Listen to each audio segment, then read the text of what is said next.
When it comes to bolder hair transformations, the Asian hair market is not the first place that we think of. Western hair trends have given us things like the calico trends, rainbow hair, holographic hair, and just every single hair change that we can think of. Things like wigs and weaves are perfected by the Black community. But there is a singular hair trend, particularly within the hair color section, that has been popping up on social media and across my feed time and time again, that has been perfected by the Asian hair industry. This particular transformation has always fascinated me because it doesn't seem like something that would be the easiest to achieve on the Asian hair type, and yet they do it time and time again. Officially known within the hair industry as medium brown beige violet, today I'm going to be attempting to color my hair milk tea from scratch using a CMYK system of my red pig. Disgusting looking, but also really cute. I know it's super premature. I have a sneaking suspicion I accidentally formulated the top half of my hair to be a lot colder. Got a problem. Oh my god.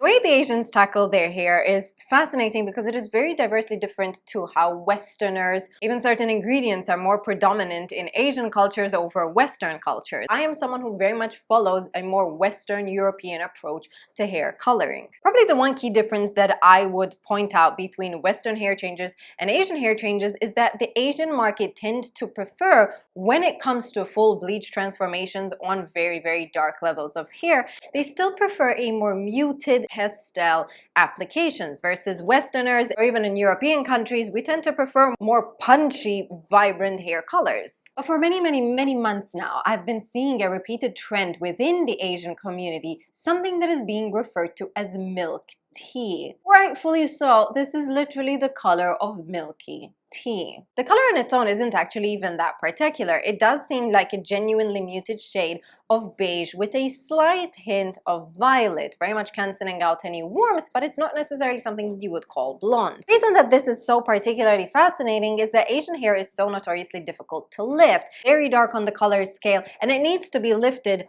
all the way to a level 9, level 10, usually with multiple bleaches.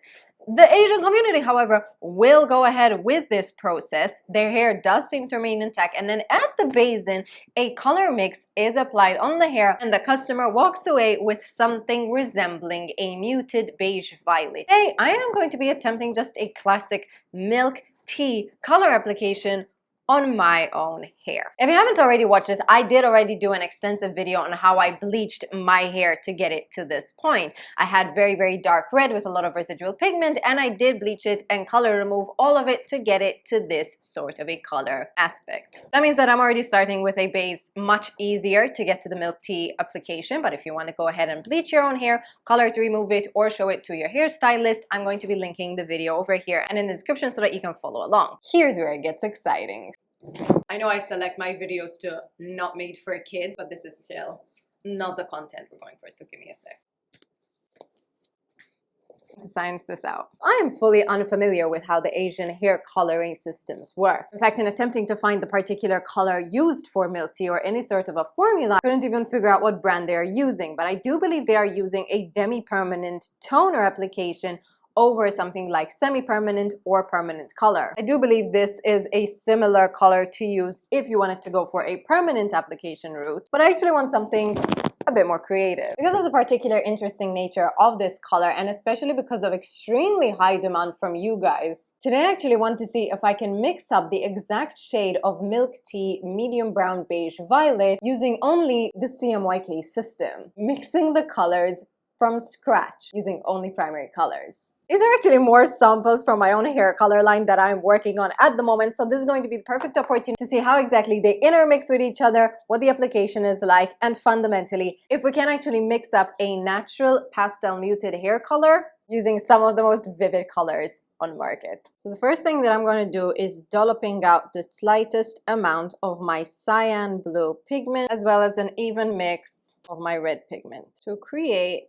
a very gorgeous berry rose color. We're getting there. I think this needs to be cooled down a tiny bit more. And then finally, we need to warm this up a tiny bit so that this doesn't remain a berry color, but goes slightly on a beige. So far, we have the color of Maltese Bigilla. Cute. This color is way too dark for this color, so now we need to start lightening it up to actually see what the color can look like. Conditioner, this is just a regular hydrating conditioner. So this is a gorgeous gray color, but it is way too cold, like way too cold, so we need to warm it up slightly more. We got the beige in it, but now we need the warmth and a tiny bit of red. Color theory is very much trusting the process and just having a very good patience for what it is you're doing, because so far I keep making really disgusting looking pate. I think I once saw an anchovy pate that kind of had this color, and it is not fun. I think it needs just the slightest hint of red. And you can see when I'm making the changes, I'm doing very, very, very small amounts, because right now we're changing the tone minuscule. I'm not looking to change the color entirely. It's more like I'm shifting the tint. I think that's actually spot on. So we can see the depth of our color really hasn't changed that much. We've just changed the tonality a bit. We're just playing with the hues. I do think it's just a tiny bit too dark. And I also need to mix up a tiny bit more color for my hair length. If your hair length is obviously more than mine, this needs to be adjusted. And once more, just a hint more red. I'm not even joking, this looks like the color of blended anchovies. But also really cute. And one way that I like to test out if this is actually the correct color or not before actually committing is selecting a random strand of hair on my own head, taking a bit of that dye and applying it all over. I know it's super premature, but that to me looks perfect. One thing that I've kept in mind is that the color in the bowl looks colder than the color on the photo. That is because my own hair is going to be contributing the warmth that is needed for the photo. That to me looks goddamn perfect. Oh my god. I'm going to go ahead and apply our beautiful homemade concoction of milk tea dye that we just created using a CMYK system from scratch. Color theory, baby.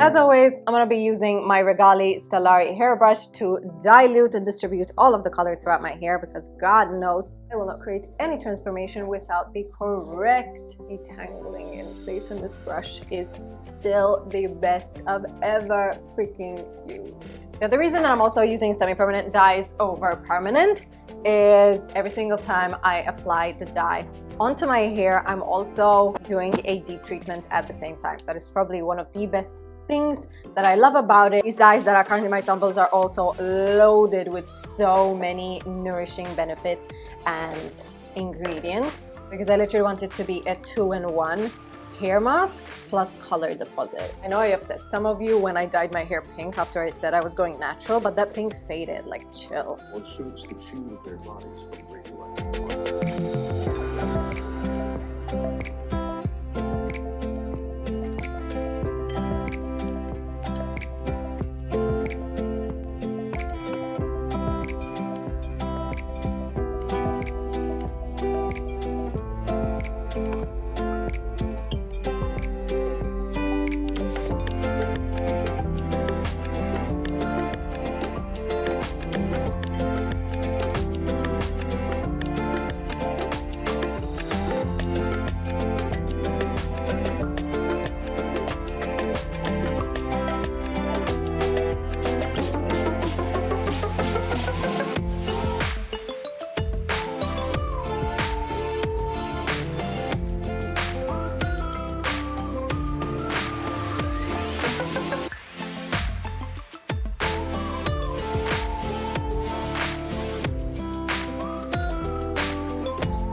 I have a sneaking suspicion I accidentally formulated the top half of my hair to be a lot colder than the bottom half, and that's the reality sometimes with custom color mixing. We will see. I'm gonna leave this on for literally no more than 20 minutes because I don't necessarily want it to go this color. I want it to just take on a gentle hint. Rinse it off, no shampoo, no conditioner, just rinse it off. I want to see if we actually ended up making milk tea hair color from scratch on a level 9 blonde base. Color theory. Can you create a natural hair color from a vibrant base? Yes, yes, yes. And we're back. We've got a problem. So the lower half of my hair is actually spot on. Like I haven't even dried it yet, but it looks literally exactly what I wanted. But my second round of color mix up, I accidentally mixed it up and it's now way too green. It's a bit silvery. It would still be a totally cute color, but obviously this isn't milk tea. So now I need to figure out how we're going to color correct green out of my hair to get, again, that beige violet result. First thing we need to do. Most of this is good, but I'm seeing that there's a bit of green here. So yeah, I'm going to include this with this part. Same thing here. This looks fine. So this lower half is perfect. It is literally exactly the color that I was going for. So if it ain't broke, don't fix it. Now I have to deal with this top half that is way too green for my liking and yours by default. Fear not. Quick Fix by Malibu. For color correction, one simple step for the unexpected, gentle alternative for harsh chemicals. This is really, really good if we're not dealing with permanent hair color, and this is not, so this will leave very quickly. Directions: shampoo, rinse and pour crystals across wet palm. Rub hands together, adding water to dissolve the crystals. Apply and scrunch onto hair for 5 minutes. Shampoo and rinse thoroughly. Conditioner not recommended if following with the color service. For shampoo, I'm using Olaplex number 4. This is top notch. It's really good. You can see the green is actually mostly just towards the ends because the mids over here is just a cold brown, but it is definitely not what we want. In the meantime, 18 sent me a PR box, so I'm going to see what's in here. Is it to store? I think it's to store the heat-resistant silicone mat for hot tools. Yeah. K18 Heat Bounce Conditioning Heat Protectant. So while this is going to be doing whatever it's doing, I'm going to go through and dry the bottom half. K18 Professional Hair Repair Mask. Argan Oil. I did nothing but rinse off the dye and it already feels so soft. Like when a product has a lot of slip in it and you can actually feel that like very gorgeous, just silky effect on the hair. It's what it gets me. Oh, that smells insane. 18, well done. This is really good stuff. Oh my god. Needs to be styled, but I definitely think we're getting somewhere. However, before I can get away with styling the bottom half of my hair, I need to fix the top half. So I'm gonna go and rinse it, and then we're probably going to need to color correct. And we're back with mint hair. The color remover actually did a decent job of removing the darker pigments, but we are definitely left with a more minty approach. So this video is going super interestingly so far, but that just means I get to practice my color theory some more. Okay, I want to mix up the same combination of colors, but this time I'm gonna add in more red to cancel out the green. Okay, conditioner. Red, blue, because I still need to replicate that mess, but a tiny amount. Blue, and yellow to add back the warmth for the beige. A bit more than the blue. So this is what we've got so far. Blood, beautiful. Even more blue and a smidge more red to darken the color. So now we've got mauve, still more pigment of everything because the color is simply going to be too light. I am going to dry my hair before applying the color, and then we're going to do the testing once more to see if this is going to work. Needs more warmth.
milk tea hair or soft brown, beige, violet. This is actually such a gentle, mellow hair color. And I'm surprised at how much I actually like this. The hair color itself is super, super soft, but it still has a hint of pigment in it that results in this not really being called a brown or a natural blonde. Like genuinely, you cannot call this hair either of those two things, and yet it is still very much a natural hair color. And the best part is, we achieved this with zero damage using only the most vivid semi-permanent hair colors. So I just mixed up these colors to get the milk tea colors. I'm really happy with the particular color that they can develop, but the one thing I'm unhappy with is the color deposits that are not integrating well. Like there's too much pigment that is still undiluted within the mix, and it's possible to see here. So this is definitely something that needs to be corrected in the formula. For this very gentle, very natural color that I have on my ends, I ended up using cyan, magenta, and yellow. But we did it, and I was super happy with it. I think this hair color could be very, very good for anyone who is looking to try something new, especially if you're typically very dark haired and this isn't the norm for you, but you don't want to go for anything that is so out there that you're immediately going to be like, oh my god, the contrast is too much. My hair condition otherwise is also super, super good. It's thick. I'm happy about it. I think so. I'm going to be linking all the K18 and nourishing products that I did use because this hair is looking good. It's crisp. And as always, if you want to continue to see these videos and support my channel, be sure to subscribe. We're so close to the 1 million mark. It's actually insane. So thank you. Vibe. It's a vibe. Oh, let me show you these things. Look at these. Look at these. They're the most amazing ceramics creator sent me 3 of her best-selling designs, and this is so incredibly cute. They're all the way from New Zealand, and the fact that they are here today, I'm obsessed. And I think they fit the color so beautifully. These are all handcrafted in New Zealand by Moa Pottery. I absolutely adore the fact that it is actually handcrafted. Ooh, I don't think this color actually has any. No, it's the reality, but it looks cool and it's natural. And it was done with these colors. That's still mind-blowing to me. Oh my god.